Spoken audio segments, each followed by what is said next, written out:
యెషయా ప్రవక్త రాసినటువంటి యెషయా గ్రంథము 60వ అధ్యాయము 22వ వాక్యాన్ని,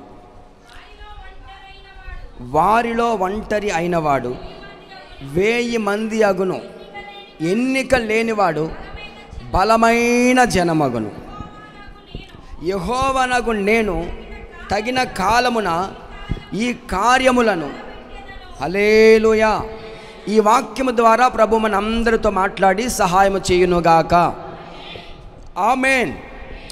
నిజమే దేవుని ప్రజల, దేవుని వాక్యము శ్రేష్టమైనది, ఉన్నతమైనది. ఆయన మాట ఇచ్చి దానిని నెరవేర్చే దేవుడు. ప్రవచనాత్మకమైన మాట. యెషయా ప్రవక్త ఒక ప్రవచనాత్మకమైన మాట మాట్లాడుతున్నారు. వారిలో ఒంటరి అయినవాడు 1000 మంది అగును, ఎన్నిక లేనివాడు బలమైన జనమగును. చాలాసార్లు ఈ లోకంలో దేవుని ప్రజలు ఒంటరి వాళ్ళము అనే భయము, ఒంటరితనం మనుషులను పట్టి పీడిస్తూ ఉంటుంది. నేను ఒంటరి దానను, లేకపోతే ఒంటరి వాడను, నాకెవ్వరూ లేరు అనే ఒకలాంటి భావంలో ప్రజలు ఉండిపోతూ ఉంటారు. నా దేవుని ప్రజారా, ప్రభు మనతో మాట్లాడుతున్న మాట, ఒంటరి అయిన వారిని దేవుడు 1000 మందిగా మార్చబోతూ ఉన్నాడు. ఆమేన్. చాలాసార్లు మనం అనుకుంటాం, ఎన్నిక లేని నా కుటుంబం ఏ పాటిది, నేను ఏ పాటి దానను, ఎన్నిక లేని వాడను. దేవుని చాలాసార్లు మనల్ని మనమే డిస్కరేజ్ చేసుకొని మన గురించి మనమే ఆలోచించుకొని చాలాసార్లు ఆ విధంగా నలిగిపోతూ ఉంటాం. వాక్యం సెలవిస్తూ ఉంది, ఎన్నిక లేనివాడు బలమైన జనమగుతారు. హల్లెలూయా. దావీదు భక్తులు అంటారు కీర్తన గ్రంథంలో, నేను ఒంటరిగా ఉన్నా సరే ఆయన నన్ను సురక్షితంగా నివసింపచేస్తారు. హల్లెలూయా. 10,000 మంది దండెత్తి నా మీదకు వచ్చి మోహరించిన నేను భయపడను. హల్లెలూయా. గమనించండి నా దేవుని ప్రజరా, తన ప్రజల పక్షంగా నిలిచి తన ప్రజల పక్షంగా ఆయన అద్భుతమైన కార్యములు, ఆశ్చర్యమైన కార్యములు చేసుకుంటూ వస్తున్నారు. ప్రారంభం నుంచి, ఆది నుంచి కూడా ఆయన తన ప్రజలను విడిచిపెట్టినట్టు కానీ, తన ప్రజలను ఎడబాసినట్టు కానీ ఎక్కడ ఆధారాలు లేవు. హెబ్రీ గ్రంథకర్త అంటారు, నిన్ను ఏమాత్రమును విడువను, నిన్ను ఎన్నడును ఎడబాయను. ఏమాత్రము విడిచిపెట్టే దేవుడు కాదు ఆయన, మనల్ని మరిచిపోయే దేవుడు కానే కాదు. హల్లెలూయా. ఒంటరి అయిన వారిను 1000 మందిగా చేస్తానని, ఎన్నిక లేని వారిని బలమైన జనముగా చేస్తానని, తగిన కాలమున ప్రభు ఈ కార్యములన్నీ కూడా త్వరపెట్టే దేవుడు. నా దేవుని ప్రజల వాక్యాన్ని శ్రద్ధగా ఆలకించుదాం. దేవుని మాటలు శ్రద్ధగా ఆలకించుదాం. దేవుని మాటలు, దేవుని ప్రజల ఆ వాక్యములను నమ్మి ప్రార్థన చేసుకోవాలి, నమ్మి విశ్వసించాలి. వారిలో ఒంటరి అయిన వారిని దేవుడు 1000 మందిగా చేస్తాడు. ఎన్నిక లేని వారిను బలమైన జనమగినట్లుగా చేస్తారు. దేవుడు అబ్రాహామును పిలిచారు. ఎవరినండి? అబ్రాహామును పిలిచారు. దేవుడు అబ్రాహామును పిలిచినప్పుడు దేవుని ప్రజరా, అబ్రాహాము గారు ఆ పిలుపునకు లోబడి సమస్తాన్ని విడిచిపెట్టి దేవుడు చూపించిన ప్రాంతానికి బయలుదేరి వెళ్ళిపోయాడు. ఆమేన్. హల్లెలూయా. ఆదికాండం 12వ అధ్యాయంలో ఆ మాటలన్నీ ఉంటాయి. నేను నీకు చూపించే దేశమునకు వెళ్ళుము, అక్కడ నిన్ను గొప్ప జనముగా చేస్తాను, నీ ద్వారా సమస్త వంశములు నేను దీవిస్తాను, ఆశీర్వదిస్తాను. హల్లెలూయా. దేవుని ప్రజల చాలా మాటలు అక్కడ ప్రభువు తనతో మాట్లాడుతూ ఉంటారు. దేవుడు చెప్పినట్లే అబ్రాహాము ఆ పిలుపునకు లోబడి, ఆ పిలుపునకు విధేయత చూపించి, దేవుని మాటకు లోబడి విధేయత చూపించి ఆయన చూపించిన ప్రాంతానికి వెళ్ళడం ప్రారంభించారు. హల్లెలూయా. ఆదికాండము 18వ అధ్యాయము 18వ వాక్యం, అబ్రాహాము నిశ్చయముగా బలము గల గొప్ప జనమగును, అతని మూలముగా భూమిలోని సమస్త జనములను ఆశీర్వదింపబడును. ఎలాగనంటే, యెహోవా అబ్రాహామును గూర్చి చెప్పినది అతని కలుగ చేయనట్లు తన తరువాత తన పిల్లలను, తన ఇంటి వారును నీతి న్యాయములు జరిగించుచు యెహోవా మార్గమును గైకొనుటకు అతడు వారికి ఆజ్ఞాపించినట్లు. హల్లెలూయా. ఈ మాట సాక్షాత్తు ప్రభువే అబ్రహామును గురించి సాక్ష్యం చెప్తా ఉన్నారు.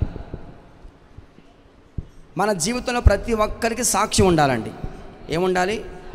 సాక్ష్యం ఉండాలి. ఇంటిలో సాక్ష్యం ఉండాలి, సంఘంలో సాక్ష్యం ఉండాలి, సమాజంలో సాక్ష్యం ఉండాలి. హల్లెలూయా.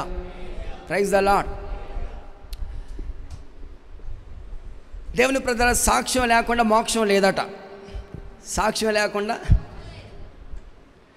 గనుక మనం అందరం మంచి సాక్ష్యం కలిగి జీవించాలి. హనోకు కొనుపోబడక ముందు దేవునికి ఇష్టడై ఉన్నట్లు సాక్ష్యాన్ని పొందారు. అలా పితరులందరూ దేవుని ప్రజల దేవుని ద్వారా సాక్ష్యాన్ని పొందుకున్నారు. దావీదు గురించి దేవుడు ఒక సాక్ష్యం చెప్తారు. దావీదు నా హృదయానుసారుడు, అతడు నా ఉద్దేశములు నెరవేర్చేవాడు. హల్లెలూయా. మనందరి గురించి ప్రభువే సాక్ష్యం ఇచ్చినట్లుగా మన జీవితాలు సాక్ష్యము కలిగిన వారముగా జీవించుదుముగాక. ఆమేన్. మంచి సాక్ష్యం కలిగి మనం జీవించాలి. అబ్రహాముని గురించి ప్రభువే సాక్ష్యం చెప్తున్నారు. ఏమనంటే, అబ్రహాము బలమైన గొప్ప జనమగుతాడు. భూమిలో సమస్త జనములు అతని ద్వారా ఆశీర్వదించబడతాయి. ఎందుకంటే అబ్రహాము తన ఇంటివారు, తన పిల్లలు, తన ఇంటివారు నీతి న్యాయములు జరిగించుచు యెహోవా మార్గమును గైకొనుటకు అతడు వారికి ఆజ్ఞాపించాడు. తన ఇంటి వారికి ఏమని ఆజ్ఞాపించాడంటే నీతి న్యాయములు అనుసరించాలని ఆజ్ఞాపించాడు. ఈ సంగతి ఎవరికి తెలిసిందంటే దేవునికి తెలిసింది. హల్లెలూయా. Praise the Lord. దేవుని ప్రజలారా గమనించండి, ఆలోచించండి. అబ్రహాముని దేవుడు పిలిచాడు. పిలిచినప్పుడు ఆ పిలుపుకు లోబడ్డాడు. ఆ తర్వాత దేవుడు అబ్రహాముని అత్యధికంగా ఆశీర్వదించాడు. అబ్రహాము ఇంట పుట్టి అలవర్చబడిన వారు ఇంచుమించు 318 మంది పనివాళ్ళు, బహు గొర్రెలు, ఎడ్లు, దేవుని ప్రజ అనేక రకాల ఆశీర్వాదాలు కలిగిన వాడు అబ్రహాము. హల్లెలూయా. Praise the Lord. ఒకానొక సందర్భంలో అబీమెలెకు రాజు అబ్రహామును పిలిచి అనేకమైనటువంటి వస్తువులు, అనేకమైనటువంటి పలహారాలు లేకపోతే అనేకమైన వస్తువులు కానుకగా అబ్రహాంకి ఇవ్వబోతూ ఉంటే అబ్రహాం అన్నారు, అయ్యా నీ దగ్గర నుంచి నాకు నూలు పోగు కూడా వద్దు. అదేంటి అబ్రహాము, నేను నీకు ఇస్తానంటే ఎవరైనా ఇస్తానంటే తీసుకుంటారు కదా, ఎందుకు వద్దంటున్నావంటే అప్పుడు వెంటనే అబ్రహాం చెప్తారు, దేవుడు నన్ను ఆశీర్వదించాడు. హల్లెలూయా. Praise the Lord. దేవుని ప్రజలారా, అక్కడ అబ్రహాం మరొక మాట అంటారు, నీ ద్వారా నేను ఆశీర్వదించబడ్డానని ఎవరు చెప్పుకోకుండా దేవుడే నేను ఆశీర్వదించాడు. హల్లెలూయా. ఎందుకు అబ్రహామును దీవించాడు ప్రభు, ఎందుకు అబ్రహామును ఆశీర్వదించాడంటే అక్కడ రాయబడిన మాట, అబ్రహాము నీతి న్యాయములు అనుసరించి నడుచుకుంటూ వచ్చారు. హల్లెలూయా. ఏమనుసరించారు చెప్పండి? అబ్రహాము నీతి న్యాయములు అనుసరించుకుంటూ వచ్చారు. అతను అనుసరించడం మాత్రమే కాదండి, అతను అనుసరించుకుంటూ తన పిల్లలకు కూడా నేర్పించుకుంటూ వచ్చాడు. ఆమేన్. హల్లెలూయా. ఒక వ్యక్తి దేవుని ప్రజలారా బలమైన జనాంగముగా మార్చబడాలి. మనము బలముగా మార్చబడాలి, బలవంతులుగా మార్చబడాలి. మనము బలాన్ని పొందుకోవాలనంటే ఒకటే మార్గం, నీతి న్యాయములను అనుసరించాలి. హల్లెలూయా. ఏమనుసరించాలి చెప్పండి? నీతి న్యాయములు అనుసరించాలి. హల్లెలూయా. నీతిగా న్యాయంగా మనం నడుచుకున్నప్పుడు మన దేవుడు మన పక్షంగా నిలిచి మనల్ని ఆశీర్వదిస్తాడు. దేవుని ప్రజలారా, నీతి న్యాయములను మనం అనుసరించినప్పుడు, నీతిగా బ్రతికినప్పుడు, యథార్థంగా జీవించినప్పుడు, యథార్థవంతులకు ఆయన ఏ మేలు చేయక మానడు, నీతిమంతులను చూడక మానడు. హల్లెలూయా. Praise the Lord. నా దేవుని ప్రజలు చాలామంది మాట్లాడుతూ ఉంటారు. ఏమనంటే, ఏమిటి నీతిగా బ్రతికితే మనకు వచ్చేది? అందరూ నీతిగా బ్రతుకుతున్నారా? అందరూ యథార్థంగా ఉన్నారా? ఏమిటి అని దేవుని ప్రజలారా కొంచెం అమాయకంగా మాట్లాడే వాళ్ళు లేకపోలేదు. వాక్యం సెలవిస్తూ ఉంది, మనం నీతిగా బ్రతికినప్పుడే, యథార్థంగా బ్రతికినప్పుడే, నీతిని అనుసరించినప్పుడే ప్రభు అద్భుతమైన కార్యాలు చేస్తారు.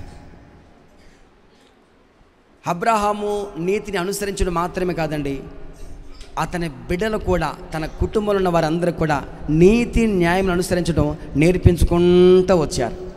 హల్లెలూయా. మనము మన బిడ్డలకి దేవుని ప్రజలు మొదటగా మనము అనుసరిస్తే ఆటోమేటిక్గా మన బిడ్డలు కూడా దాంట్లోనికి వచ్చేస్తారు. మనం నడిస్తే మన పిల్లలు కూడా ఆ మార్గంలో నడుస్తూ ఉంటారు.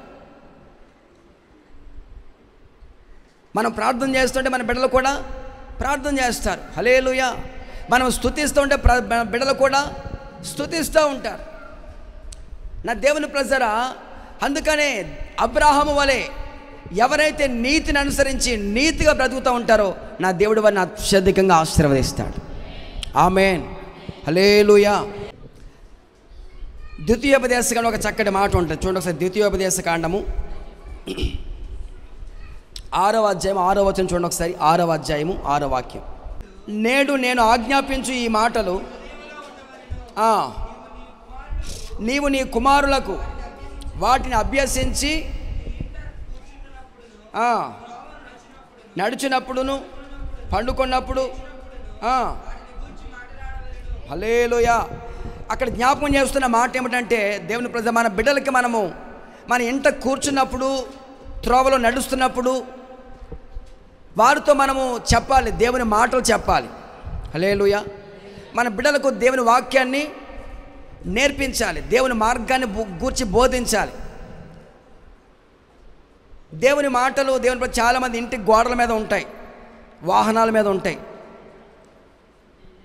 కానీ ఎక్కడ ఉండమంటే హృదయంలో మాత్రం. హల్లెలూయా.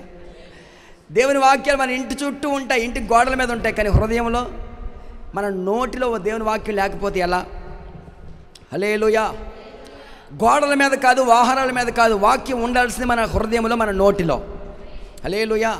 మన హృదయంలో ఉన్నప్పుడు హృదయం నిండి ఉన్న దానిని బట్టి నోరు మాట్లాడుతుంది కనుక మన నోటి నుంచి దేవుని ప్రజలు మన బిడ్డలకి వాక్యాన్ని బోధించాలి. అక్కడ వాక్యం సెలవేస్తున్న సత్యం ఏంటంటే, నువ్వు ఇంట కూర్చున్నప్పుడు, లేచినప్పుడు నీ బిడ్డలతో వాటిని అభ్యసించాలి, వాటిని గురించి వారితో మాట్లాడాలి. హల్లెలూయా. నా దేవుని ప్రజల దేవుని మార్గాన్ని, అందుకే సామెతల గ్రంథంలో మహాజ్ఞానం చెప్తారు, బాలుడు నడవలసిన త్రోవను వానికి నేర్పించిన వాడు పెద్దవాడైనప్పుడు దాని నుంచి తొలగిపోడు. హల్లెలూయా. మరొక మాట మీకు జ్ఞాపకం చేస్తాను. దేవుని ప్రజల చూడండి ఒకసారి. న్యాయాధిపతుల గ్రంథము 5వ అధ్యాయము 31వ వాక్యం చూడండి ఒకసారి. న్యాయాధిపతులు 5వ అధ్యాయం 31వ. శత్రువులందరూ